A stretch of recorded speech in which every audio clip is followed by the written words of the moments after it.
मित्रों नमस्कार, मैं हूं राकेश कुमार। आप देख रहे हैं मत अभिमत। मित्रों, पिछले दिनों हमने बताया था जो सूचनाएं राजस्व एवं भूमि सुधार विभाग से मिली थी कि ये अगर पुश्तैनी ज़मीन है तो पुश्तैनी ज़मीन आपके नाम से खतियान में चढ़े, मतलब उसकी मलकियत आपको मिले, इसके लिए बंटवारा जो होना चाहिए वह पूरी तरह रजिस्टर्ड होना चाहिए। हालांकि इसको लेकर हमारे एक व्यूअर हैं, सुधी व्यूअर हैं, चूँकि चीज़ों को वो बहुत बेहतर ढंग से समझते हैं, तो उन्होंने सुप्रीम कोर्ट के एक फैसले का भी हवाला दिया था और उसमें यह बताया गया था कि अगर रजिस्टर्ड बंटवारा नहीं है लेकिन एक ही माँ बाप के जो भूस्वामी हैं, जो खतियान में जिनका नाम दर्ज है और उन्हीं के वो चारों वंशज हैं, वंशज मतलब उनके पुत्र हैं, तो उस स्थिति में इसकी आवश्यकता नहीं पड़ेगी। यह सुप्रीम कोर्ट का एक उन्होंने हवाला दिया था। लेकिन देखिए, जब इस तरह की बातें आती हैं तो बार बार नियमों को बदला भी जाता है और अब दाखिल खारिज को लेकर इस तरह की बातें आई हैं। चूँकि देखिए, इन सारे चीज़ों में बंटवारा में सबसे बड़ा हर्डल जो है, सबसे बड़ा रुकावट जो है वो है वंशावली को लेकर, कि वंशावली जब तक स्पष्ट नहीं होगा तब तक बंटवारा ढंग से नहीं हो सकता है। तो वंशावली कैसे होगा, यह एक बड़ा मुद्दा था। चूँकि पहले हुआ कि हाथ से लिख के दे दीजिए, फिर कोई कहता था कोर्ट से लिख के दे दीजिए, कोई कहता था सरपंच से करवा लीजिए, कोई जितने लोग उतनी बातें लगातार, और यह भ्रम का विषय हो जाता था रैयतों के लिए जिनको ये काम कराना है। तो अब जो अपडेट आया है उसमें दाखिल खारिज को लेकर आया है। उसमें यह बताया जा रहा है, देखिए बात एक ही है, कहने का तरीका अलग है कि दाखिल खारिज आखिर राजस्व विभाग का जो आंकड़ा है उसमें दाखिल खारिज के आवेदन लाखों की संख्या में प्रतिवर्ष रद्द कर दिए जाते हैं, खारिज कर दिए जाते हैं। तो क्यों? तो उसके पीछे भी सबसे बड़ा जो मामला बताया गया है वो है वंशावली का। और उधर मैंने बताया था कि बंटवारा भी तभी क्लियर होगा जब आपका वंशावली होगा।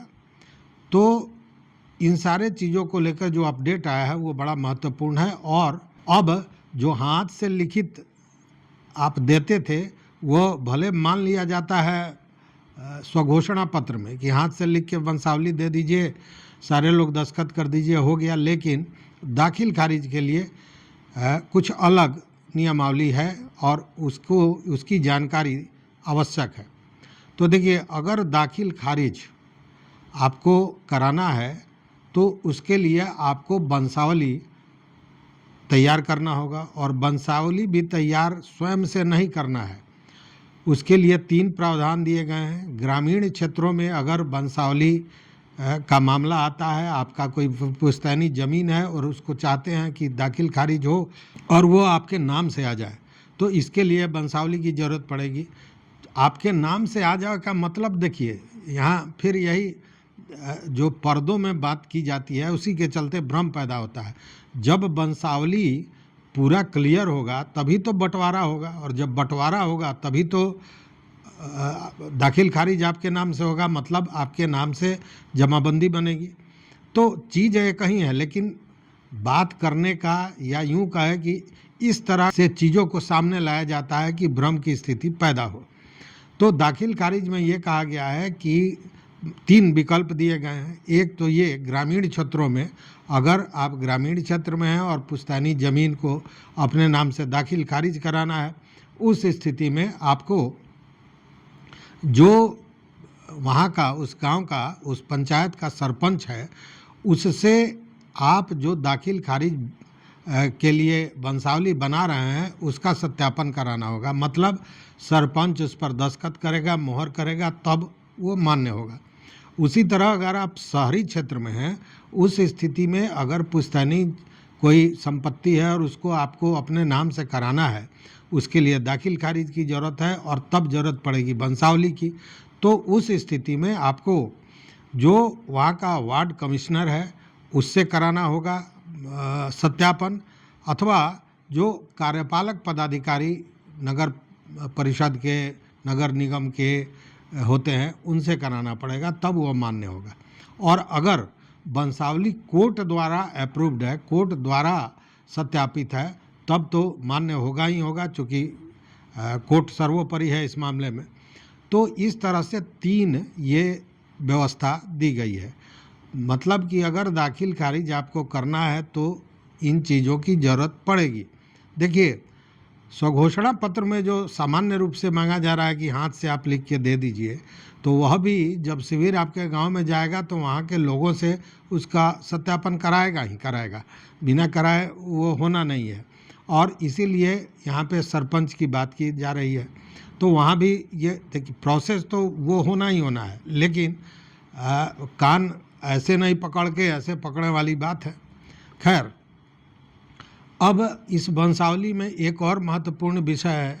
विषय यह है कि जो वंशावली होगा उसमें घर के महिलाओं का भी नाम देना होगा। मतलब बहन बुआ जो भी हैं उनका नाम देना आवश्यक है। मतलब पूरा वंशावली चाहिए, ऐसा नहीं कि केवल जो पुरुष हैं, बेटे हैं, चाचा हैं, भाई हैं, उनका नाम दे दिया और बहन बुआ को छोड़ दिया, ऐसा नहीं है।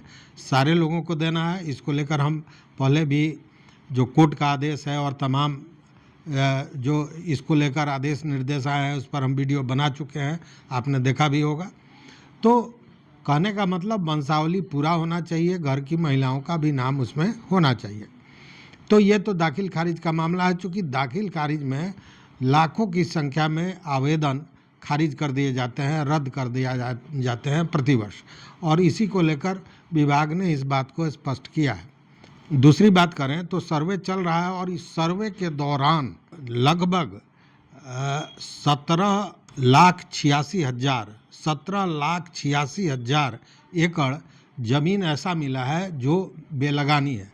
मतलब यह वैसा ज़मीन है जिस पर लगान नहीं दिया जाता है।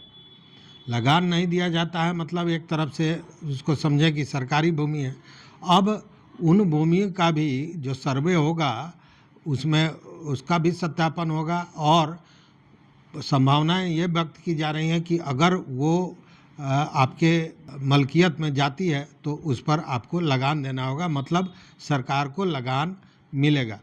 चूँकि लगान को लेकर भी सरकार या विभाग अभी बहुत संजीदा है, और आपने देखा होगा कि लगान को लेकर बाज़ाब्ता एक निर्देश भी पारित हुआ जिसमें ये कहा गया कि जितने भी अंचल स्तर के बकायेदार हैं, बड़े बकायेदार, वैसे 25 लोगों की सूची बनाई जाए, जिला स्तर पर 10 लोगों की सूची बनाई जाए और उस पर कानूनी कार्रवाई की जाए। तो यहाँ भी सावधानी की ज़रूरत है कि थोड़े से लगान के लिए ऐसा नहीं हो कोई बेशकीमती ज़मीन आपके पास हो और वो आपके हाथ से निकल जाए। तो इन सारी चीज़ों पर सावधानियाँ बरतनी चाहिए। और आपको हम बता दें कि ये सारा कुछ करने के पीछे राजस्व विभाग में जो लगान वसूली होती है उसमें पिछले दिनों आपने देखा होगा, पिछले वर्षों में, कि लक्ष्य की प्राप्ति नहीं हो रही थी। तो इसके लिए भी इन सारे चीज़ों पर ध्यान दिया जा रहा है कि लगान की वसूली का जो लक्ष्य है उसको पूरा किया जा सके। और आपको बता दें कि मार्च 2025 तक पूरे तरह से लगान 100% लक्ष्य प्राप्त हो, इसी की कार्रवाई ये चल रही थी। जबकि जो आंकड़े हैं उसके हिसाब से 25 दिसंबर तक 274 करोड़ 28,56,000 रुपए की वसूली लगान के तौर पर हो चुकी थी, और इसके लिए लगभग 80,80,034 भू लगान रसीद जारी किए गए हैं, जो ऑनलाइन है। अब तो हर चीज़ ऑनलाइन है, मतलब पारदर्शी है। तो यही स्थिति है। इसलिए अगर लगान बकाया है तो उस पर भी ध्यान देने की ज़रूरत है, क्योंकि अब इस पर भी कार्रवाई होने जा रही है। दूसरी बात, दाखिल खारिज के लिए जो वंशावली है उसका जो नियम आया है वह भी अति आवश्यक है, क्योंकि वंशावली हर हाल में ज़रूरत होगी उसकी। तो इस वीडियो में बस इतना ही। देखते रहिए मत अभिमत। मित्रों, चैनल पर नए हो सब्सक्राइब कीजिए, लाइक कीजिए, दोस्तों के साथ शेयर कीजिए और अपना विचार जरूर दीजिए। बहुत बहुत धन्यवाद। कोटिशा आभार।